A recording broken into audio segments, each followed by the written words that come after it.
ارمینا کی بات سن کر ارسلہ نے میری طرف دیکھا اور بڑی معصومیت سے بولا، بھائی جان آپ نے آپا کو کیوں بتایا ہے؟ اس کی بات سن کر ارمینا کھلکھلا کر ہنسی اور بولی، بھائی نے مجھے کچھ نہیں بتایا، بلکہ مجھے ویسے ہی تمہاری کرتوتوں کا سب علم ہے۔ تو ارسلہ کہنے لگا، آپی اگر پتہ چل ہی گیا ہے تو پلیز امی سے اس بات کا ذکر نہ کرنا۔ تو وہ بولی، ایک شرط پر نہیں کروں گی کہ تم آئندہ میرا کہا مانو گے۔ تو ارسلہ نے جھٹ سے اس بات کا وعدہ کر لیا۔ اتنی دیر میں ماسی بھی کمرے میں داخل ہو گئی تھی، جسے دیکھتے ہی ارسلہ نے ہائے ہائے کرنا شروع کر دیا۔ ماسی نے ایک نظر اپنے بیٹے کی طرف دیکھا اور پھر میری طرف منہ کر کے بولی، ابھی ایک بات میرے ذہن میں آئی ہے، وہ یہ کہ اس کی ان لڑکوں سے لڑائی تو ابھی ختم نہیں ہوئی ہے نا؟ تو میں نے کہا، جی ماسی ایسی ہی بات ہے۔ تو وہ کہنے لگی اس کا مطلب ہے کہ ان میں پھر سے جنگ ہو سکتی ہے۔ تو میں نے کہا، جی ایسا چانس ہے۔ تو وہ میری بات سن کر فکر مندی سے بولی، اس کا مطلب ہے کہ اب میں خود ارسلہ کو چھوڑنے جایا کروں اور لے کر بھی آیا کروں تاکہ بچوں کو اس لڑائی سے بچایا جا سکے۔ تو ماسی کی بات سن کر ارمینا فوراً بولی، امی ارسلہ کو چھوڑنے کے لیے آپ کو جانے کی ضرورت نہیں پڑے گی۔ تو ماسی حیران ہو کر بولی، وہ کیسے؟ تو ارمینا کہنے لگی، وہ ایسے کہ یہ چھوٹا بھائی بھی تو روز اسکول جاتا ہے نا، ہم اس سے درخواست کریں گے کہ یہ ہمارے بھائی کو اپنے ساتھ لے بھی جائے اور چھٹی کے بعد اس کو اپنے ساتھ لے آیا کرے۔ پھر وہ میری طرف دیکھ کر بولی، کیوں بھائی آپ ہمارا یہ کام کرو گے نا؟ اس سے پہلے کہ میں کوئی جواب دیتا ماسی بڑے جوش سے بولی، ارے ہاں یہ بات تو میں نے سوچی ہی نہ تھی، واقعی ارمینا تم ایک سمجھدار لڑکی ہو۔ پھر وہ میری طرف گھومی اور کہنے لگی، بیٹا کیا آپ کل سے اپنے چھوٹے بھائی کو بھی اپنے ساتھ لے جایا کرو گے نا؟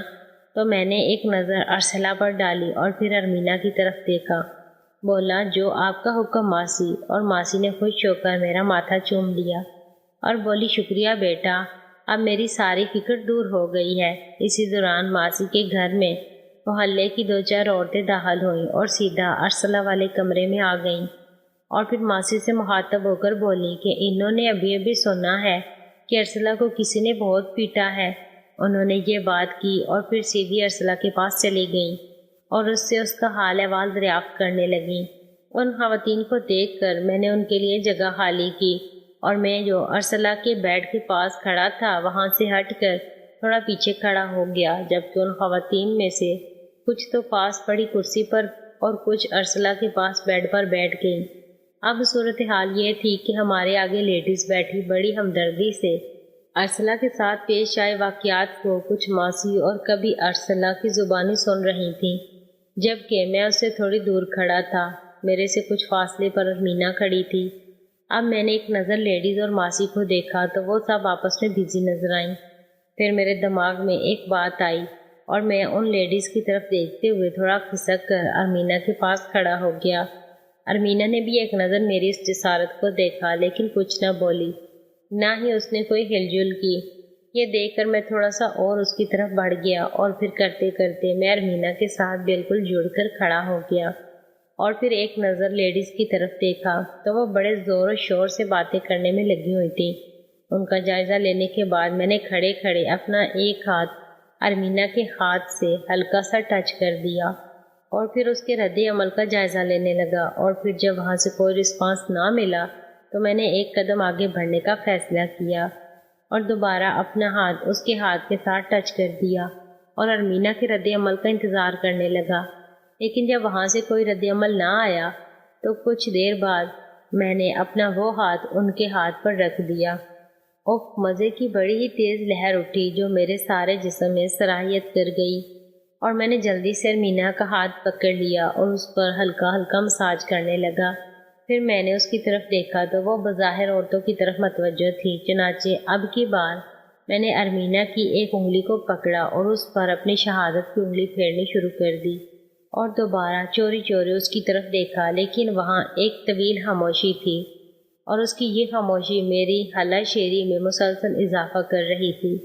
اب میں نے ایک سٹیپ اور آگے بڑھنے کا سوچا اور پھر میں نے تھوڑی جرأت سے کام لیتے ہوئے اس کا ہاتھ پر ہاتھ رکھا اور اسے دبا دیا، اور پھر اسی پر بس نہیں کیا بلکہ میں نے ان کا ہاتھ دبانے کے کچھ دیر بعد اپنا ہاتھ ہولے ہولے ان کے بستے پر لے گیا اور ان کے بستے پر رکھ دیا۔ اوہ کیا بتاؤں دوستو، اس کا لمس محسوس کرتے ہی میرے جسم میں سرسرائیت سے دوڑنے لگی، لیکن ابھی میرے ہاتھ نے ان کے بستے کو چھوا ہی تھا کہ میرا ہاتھ پکڑ کر ایک جھٹکے سے پرے ہٹا دیا اور ویسے ہی کھڑی رہی، لیکن میں نے ہمت نہ ہاری اور دوبارہ اپنا ہاتھ اس کی طرف بڑھایا، لیکن اس دفعہ وہ تیار تھیں، اس لیے جیسے ہی میرے ہاتھ نے اس کو چھوا تو اس نے اپنے ہاتھ میں میرا ہاتھ پکڑ لیا اور پھر میرے ہاتھ کی پشت پر ایک زوردار چٹکی کاٹ لی۔ اف، ارمینا نے اس قدر زور سے چٹکی کاٹی تھی کہ مجھے سچ مچ نانی یاد آ گئی، اور میں نے بڑی مشکل سے اپنی چیخ کو ضبط کیا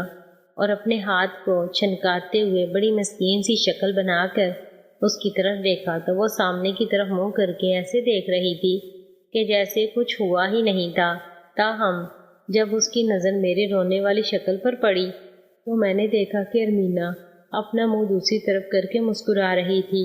اب میں نے اس کی طرف دیکھتے ہوئے اپنے ہاتھ کو ملنا شروع کر دیا اور ایسے ریئیکٹ کیا کہ جیسے مجھے بڑا سخت درد ہوا ہو، اور ہوا بھی تھا، لیکن اتنا نہیں جتنا کہ میں شوق کر رہا تھا۔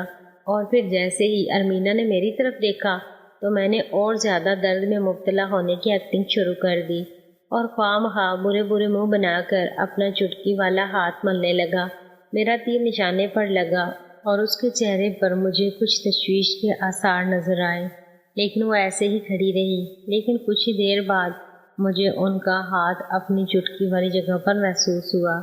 میں حیرت میں تھا کہ یہ میں کیا محسوس کر رہا ہوں، اور پھر اس نے اپنا نرم و نازک سا ہاتھ میرے ہاتھ پر رکھ دیا اور چٹکی والی جگہ پر مساج کرنے لگی۔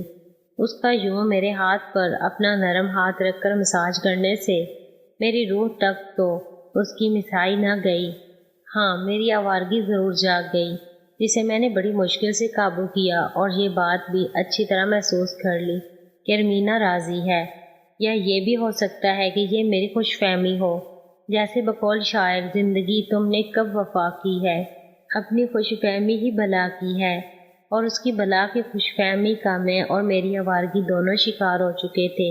ابھی میں یہی بات سوچ کر انجوائے کر رہا تھا کہ اچانک ماسی کی آواز سنائی دی۔ وہ ارمینا سے کہہ رہی تھی، ارمینا بیٹی، مہمانوں کے لیے چائے تو بنا لاؤ۔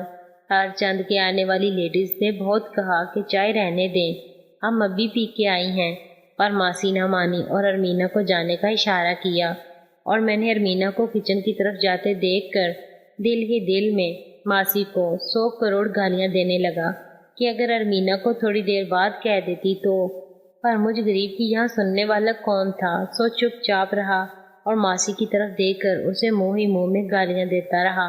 کچھ دیر تک تو میں ایسے منہ بسورے کھڑا رہا، پھر سوچا کہ آج کے لیے اتنا ہی کافی ہے، اب گھر چلا جائے۔ عربی میں جانے کے بارے میں سوچ ہی رہا تھا کہ اچانک ان میں سے ایک عورت مجھ سے مخاطب ہو کر بولی، بیٹا ذرا ایک گلاس پانی تو پلا دینا۔ اس کی بات سن کر ماسی مجھ سے بولی، ہاں ہاں بچہ، کچن میں جاؤ اور باجی سے کہہ کر ایک ٹھنڈا گلاس پانی کا لے آؤ۔